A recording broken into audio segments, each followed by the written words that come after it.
Hey guys, it's Adkins with Home City. I'm sitting here with Jason Lewis at Supreme Lending, and we're sort of, we set this time to come and kind of just rehash 2017, talk about what a year it was, talk about what we're expecting for 2018, and we sort of got into this conversation about, from our clients' perspectives, what's important about the buying process, and if you're just sort of thinking about it, if you're just, if you think you're about 3 months away, regardless, you're in that spectrum where it's time to get pre-qualified. It's arguably the absolutely first step of the process. So, I can't say how important it is to kind of get the jump start on it and, establish your baseline.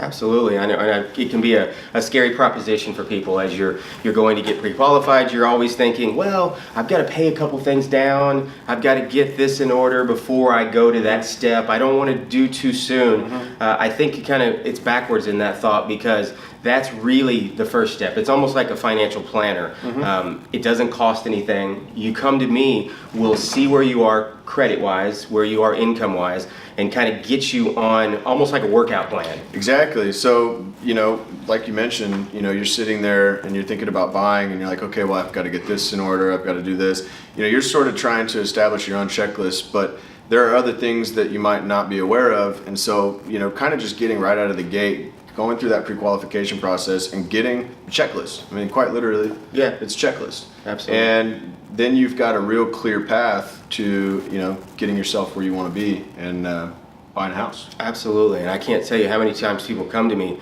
and either think that they can't, and they absolutely can. Exactly. Or they come to me and they are, my lease is up in a month and I need to do this right now.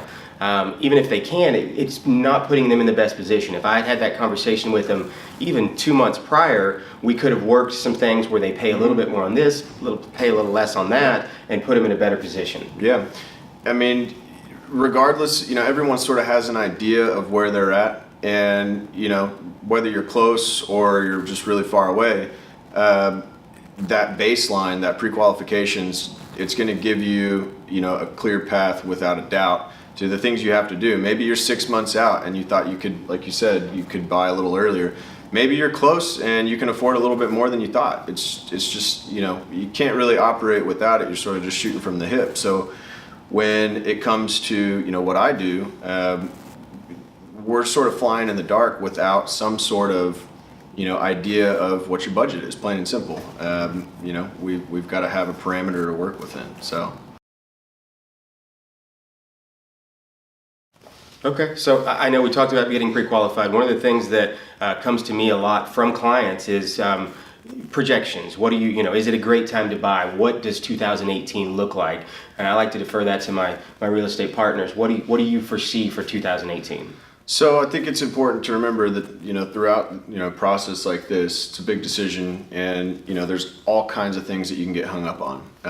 And, talking about, basically we can't tell the future. Absolutely. But there are a lot of things that we can look out for that give us certain signs. And, we've got a few years back to give us some reference points. And we've got similar climate right now where, we've got companies moving to Austin, we've got healthy job growth, we've got a diverse economy. Mm-hmm. And, relatively on a national basis, we still have a very affordable housing market. And I know that's a little crazy to wrap your minds around if you've been in Austin for a long time and seen where we've come from and where we are now. But in all reality, you look at other places around the country and there's room for growth. And in Austin, and ultimately, we don't have any signs particularly noteworthy that are pointing in a direction that we're going to see anything but an appreciation in the market this year. Absolutely, I agree completely. I know that I always look back over history to kind of get an idea on things, and back in the 80s when rates were in the mid-teens, there were still people buying a lot of houses. And the reason for that was because of the jobs that you mentioned. Mm-hmm. Austin is still a hotbed for job growth, and as long as the jobs keep coming, people are going to be buying houses. So Absolutely. I think it's a great time as well. There's so much that creates a housing market, and there are so many different factors that, can help or hurt it. And right now in Austin, if you look around, we've got a pretty healthy landscape. Our economy's good. And it's going to take something major to change the course that we're on. Now, that's not to say that we have just another steady year. But historically in Austin too, throughout the year, we've got these little lulls and we've got these high points, and it's just the nature of the market.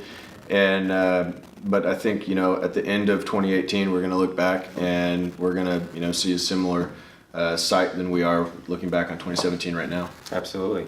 And on one point I want to touch on that you just mentioned was these kind of ebbs and flows. I think you said lulls, and I think there's an opportunity here, especially at the first of the year, before we get into that hot season here in Austin, where the spring and the summer months, when that's just when the bulk of our business is done.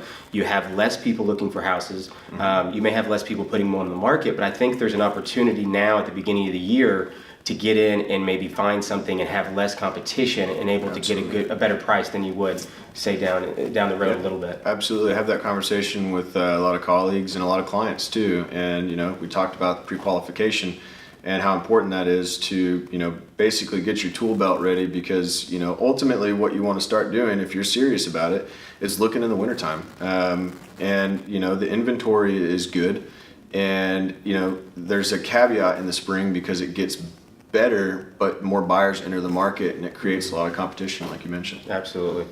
The one thing that I kind of harp, and I've told clients before, and it kind of goes back to pre-qualification and having time, is to let the house determine the move rather than the time frame. If you've got some time before you have to be out of your house, if you've got a window of opportunity, there's a time when you won't even have a mortgage payment, or a couple months after you purchase your house. So if you've got some time where you can be looking and let the house, you find your ideal house, rather than, okay, I've got 30 days to find a house, and then you're just a slave to whatever's out there. Exactly. And I'll tell you right now, in this market, even when we're in one of these little lulls that we're talking about, these ebbs and flows of how fast the market's moving, even in a slow time, these houses are going quick if they're priced right. And if you're looking and you're not pre-qualified, then you're spinning your wheels. Absolutely. Agreed.